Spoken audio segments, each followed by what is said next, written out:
burning system. After a few hours, I felt good. I was great. I was awesome. And what's funny is I asked the next day, okay, now that I've released this, I've healed this, I've ascended from this, what's next? Like, it's time for you to move. It's time for you to get the HEL out of here. Like, really, it's time for you to go to your next destination. It's time for you to move. So I wrote it down. I made it plain, just like Uncle Steve, just like the Word of God says. And I said, on Monday, I'm going to figure out where it is I'm moving to.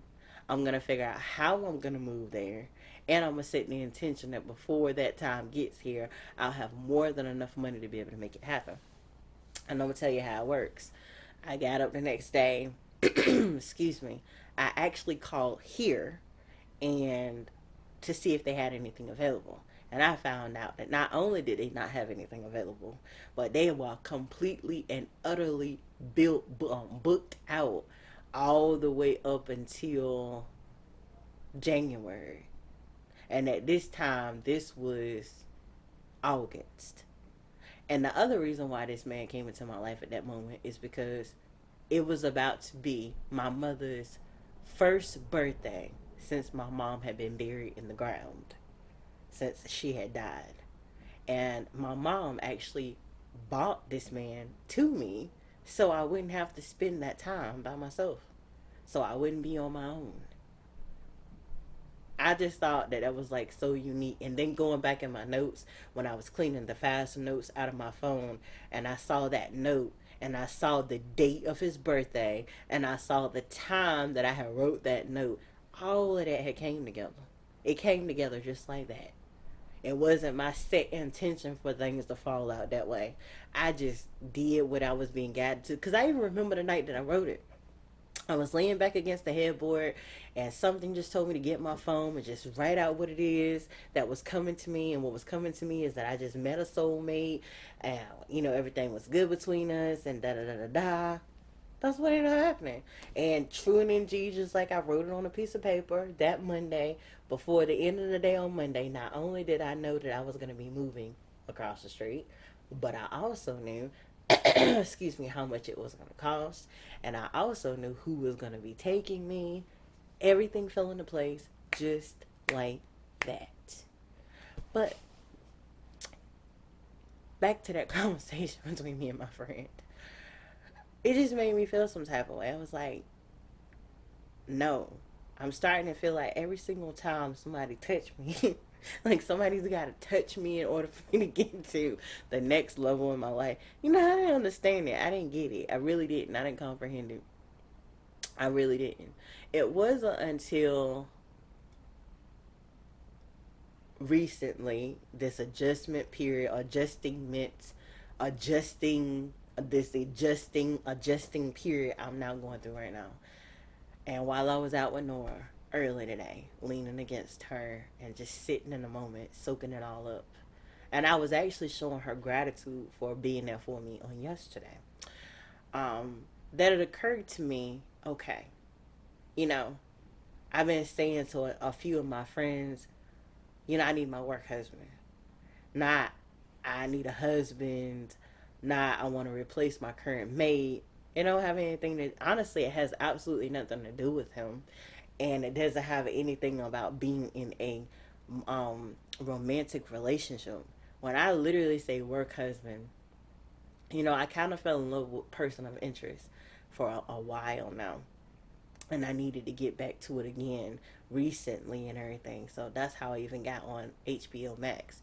But anyway, long story short, for different reasons, different personas, different people in there meant different things. And the number one thing that's always caught me in my cojones, if I had any, was John. The fact that Finch gave him a job, gave him a reason to be. He had all this skill set within him and he wasn't using it. And he didn't have a reason to live, which is why he kept trying to kill himself in the different ways he was trying to kill himself. Well, all I can remember, again, part of Manifesting Jason, was all the way back in 2018. Me and my mom was in this brick house, and it was kind of tough. It was kind of tough because it was tough just trying to move in there, and that's a whole other story for a whole other time for a lot of other different spiritual reasons. But let's just say we were both tired. We went to that point where lugging and tugging and picking up big heavy dressers, and she had a back problem. She had two fractured discs in her back, and she walked with a cane. And she and I were walking around picking up big heavy dressers and stuff every time we got ready to move, which is one of the reasons why that's not my intention for my current living situation now, or my living situation when I move to my next direction, whether it's in a regular home or not. Um, but because one, it's not easy, not needed, and two, I just want to be self sufficient. But anyway, long story short, though, I remember I said to her, you know what? We need to invite a homeless man to live with us. She was like, what?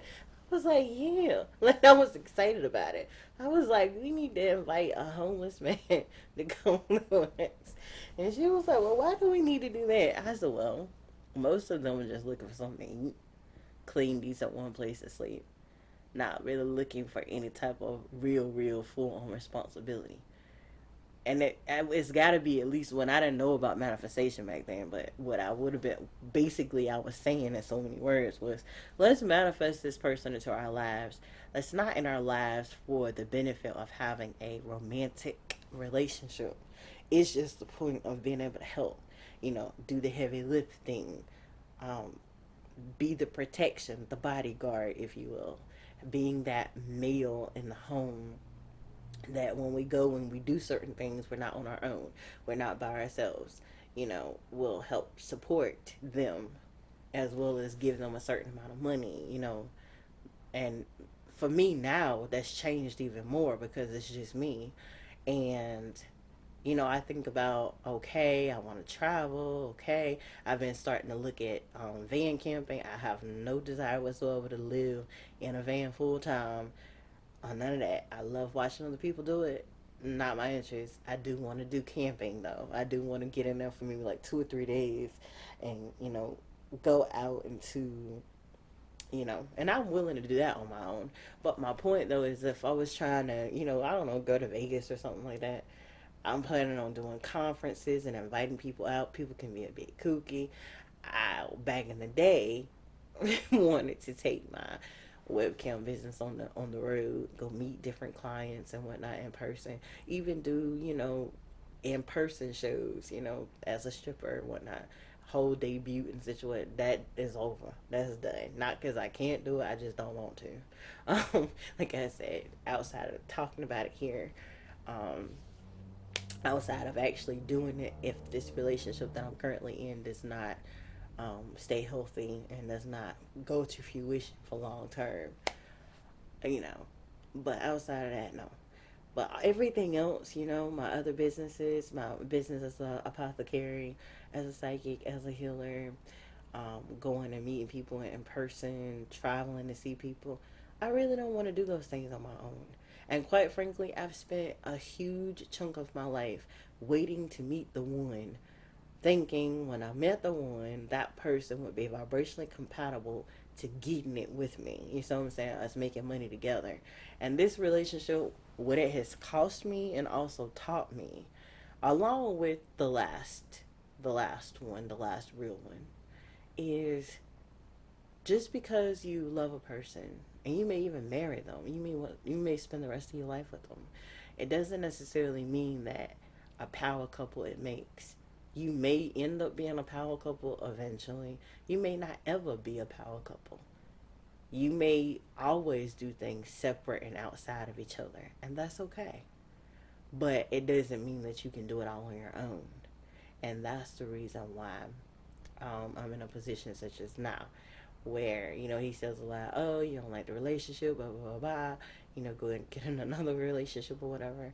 That'll make you happy. Which in reality, at this juncture, I honestly don't see that happening anytime soon. But I'll tell you the reason why. Something I have not said to him, but I'll tell you guys the reason why. I've realized that um how can I say this? Until you have learned all the major lessons that you need to learn in this current incarnation, every relationship